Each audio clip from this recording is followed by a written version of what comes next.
Imagine you are 10 years old, but not in a classroom, not with a backpack, not with a worksheet.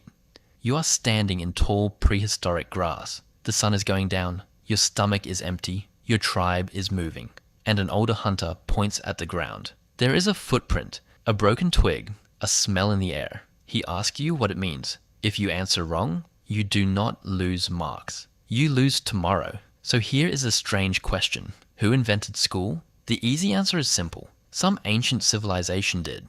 Maybe the Sumerians, maybe the Egyptians, maybe some old man with a stick and a terrible mood. But that answer is too shallow, because education is far older than school. Before buildings, before desks, before bells, before homework, humans were already learning, constantly. Children learned how to survive. They learned which berries fed them. They learned which plants poisoned them. They learned how fire behaved. They learned how animals moved. They learned how people lied. They learned when to speak. They learned when to stay silent. The whole world was the classroom. The forest was the textbook. The hunt was the test. The tribe was the teacher. And failure was not a red mark. Failure was death.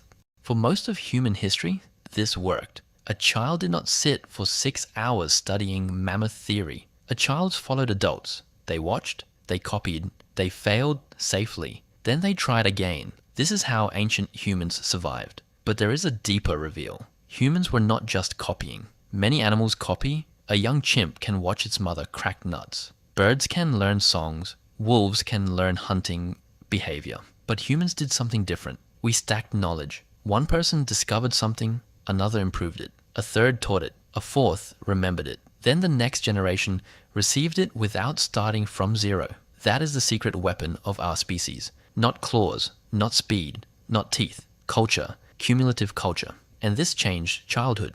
Human children take a long time to grow. That sounds like a weakness. A baby deer stands quickly. A human baby mostly screams. A young wolf becomes useful fast. A human child eats food for years and contributes very little. From the outside, childhood looks like a bad survival plan, but it was actually an investment. A long childhood gave the brain time to absorb language, time to learn tools, time to read faces, time to understand danger, time to memorize seasons, time to copy traditions, time to become human. Ancient children were not empty containers. They were survival machines under construction, and the tribe had to fill them carefully. At first, no one needed a school, because knowledge lived inside daily life. You learned hunting during hunting. You learned gathering during gathering. You learned fire beside fire. You learned stories beside the firelight. You learned rules by breaking small ones. You learned fear by seeing what adults feared.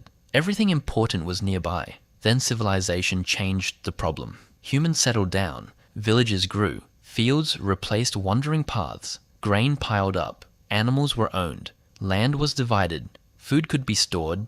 Debt could be remembered. Taxes could be demanded. And suddenly, survival was not only about tracking deer. It was about tracking barley. This is where the false answer cracks. School was not invented because children were bored.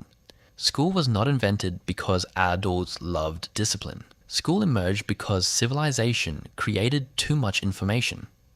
A hunter could remember where the river bends. A grandmother could remember which routes were safe. A small tribe could remember who owed favors. But a growing city could not run on memory alone. Who owns this grain? Who delivered these animals? Who owes labor? Who paid the temple? Who received the land? Who broke the agreement? Human memory had been powerful around a campfire, but it struggled inside a city. So humans created records. In Mesopotamia, people began using marks, tokens, and clay systems to track goods. Then, around 3200 BCE, early writing appeared in southern Mesopotamia. And at first, writing was not poetry. It was not love letters. It was not novels. It was administration. It was accounting. It was the ancient world saying, we need receipts. But writing solved one problem and created another, because a mark on clay is useless if no one can read it. And early writing was hard.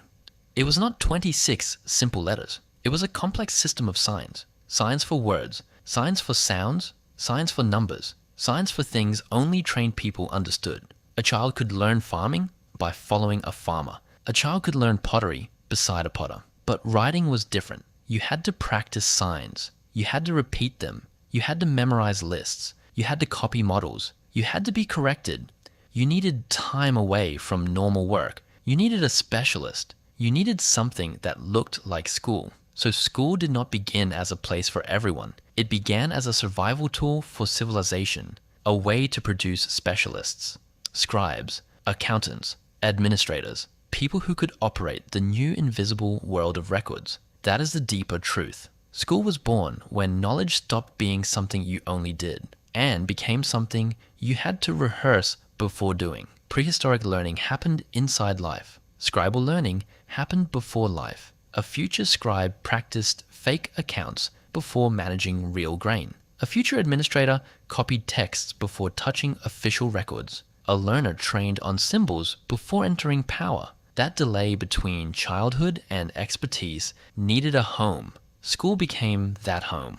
One powerful example comes from ancient Nipper. Archaeologists found a place called House F. It was not a giant campus. It was not a modern school. It looked like a private house. But inside were clay tablets, lots of them, student exercises, copied signs, word lists, mathematics, Sumerian language practice, fragments of young minds trying to master a difficult system.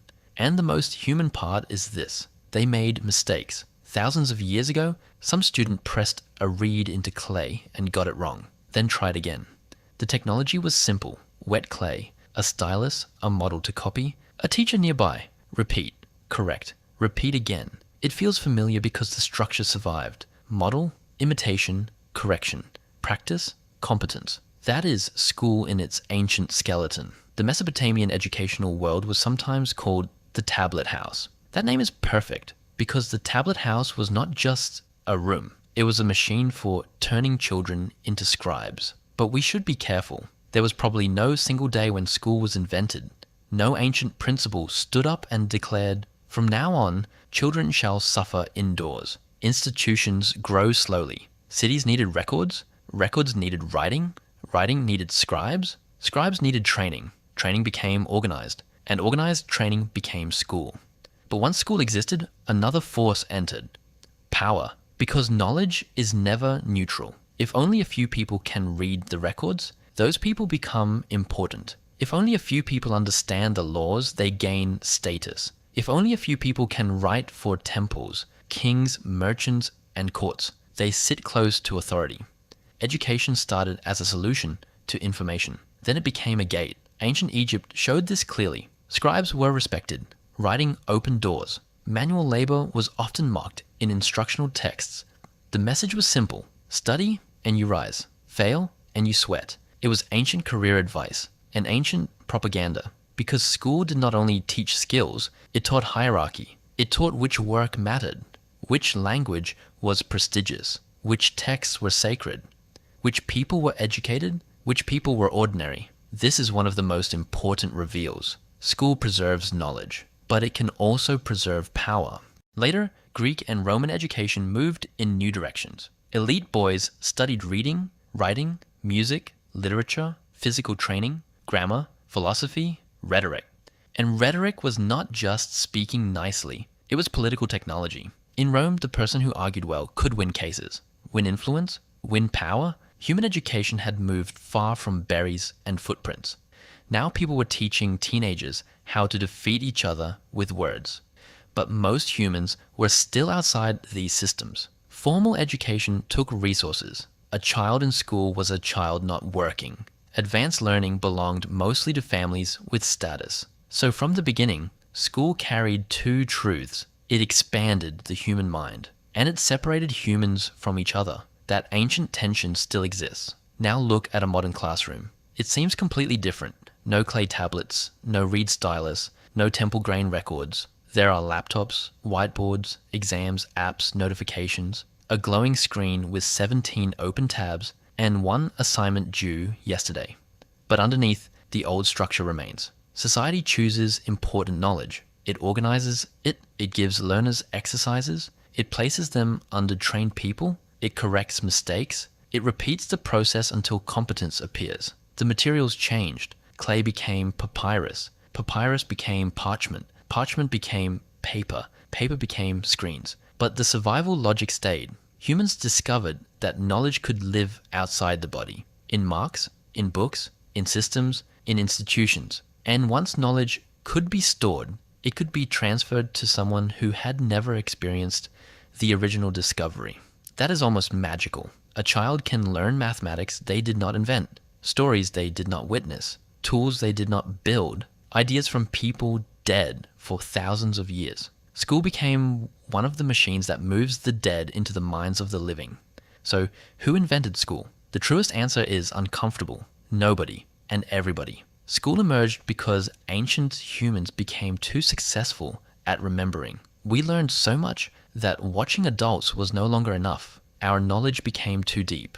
Our cities became too large. Our professions became too specialized. Our cultures became too heavy for one childhood to absorb casually. So we built a place for the delay, a place between being born and being useful, a place where children practiced the world before entering it. And yes, that place eventually gave us homework. So if you want someone to blame, do not blame a teacher. Do not blame a child. Do not even blame school. Blame the moment humans planted grain, counted it, stored it, argued over it, and pressed the first marks into clay. Because once civilization created paperwork, it also created the people who had to learn it. And somewhere in that ancient dust, school began.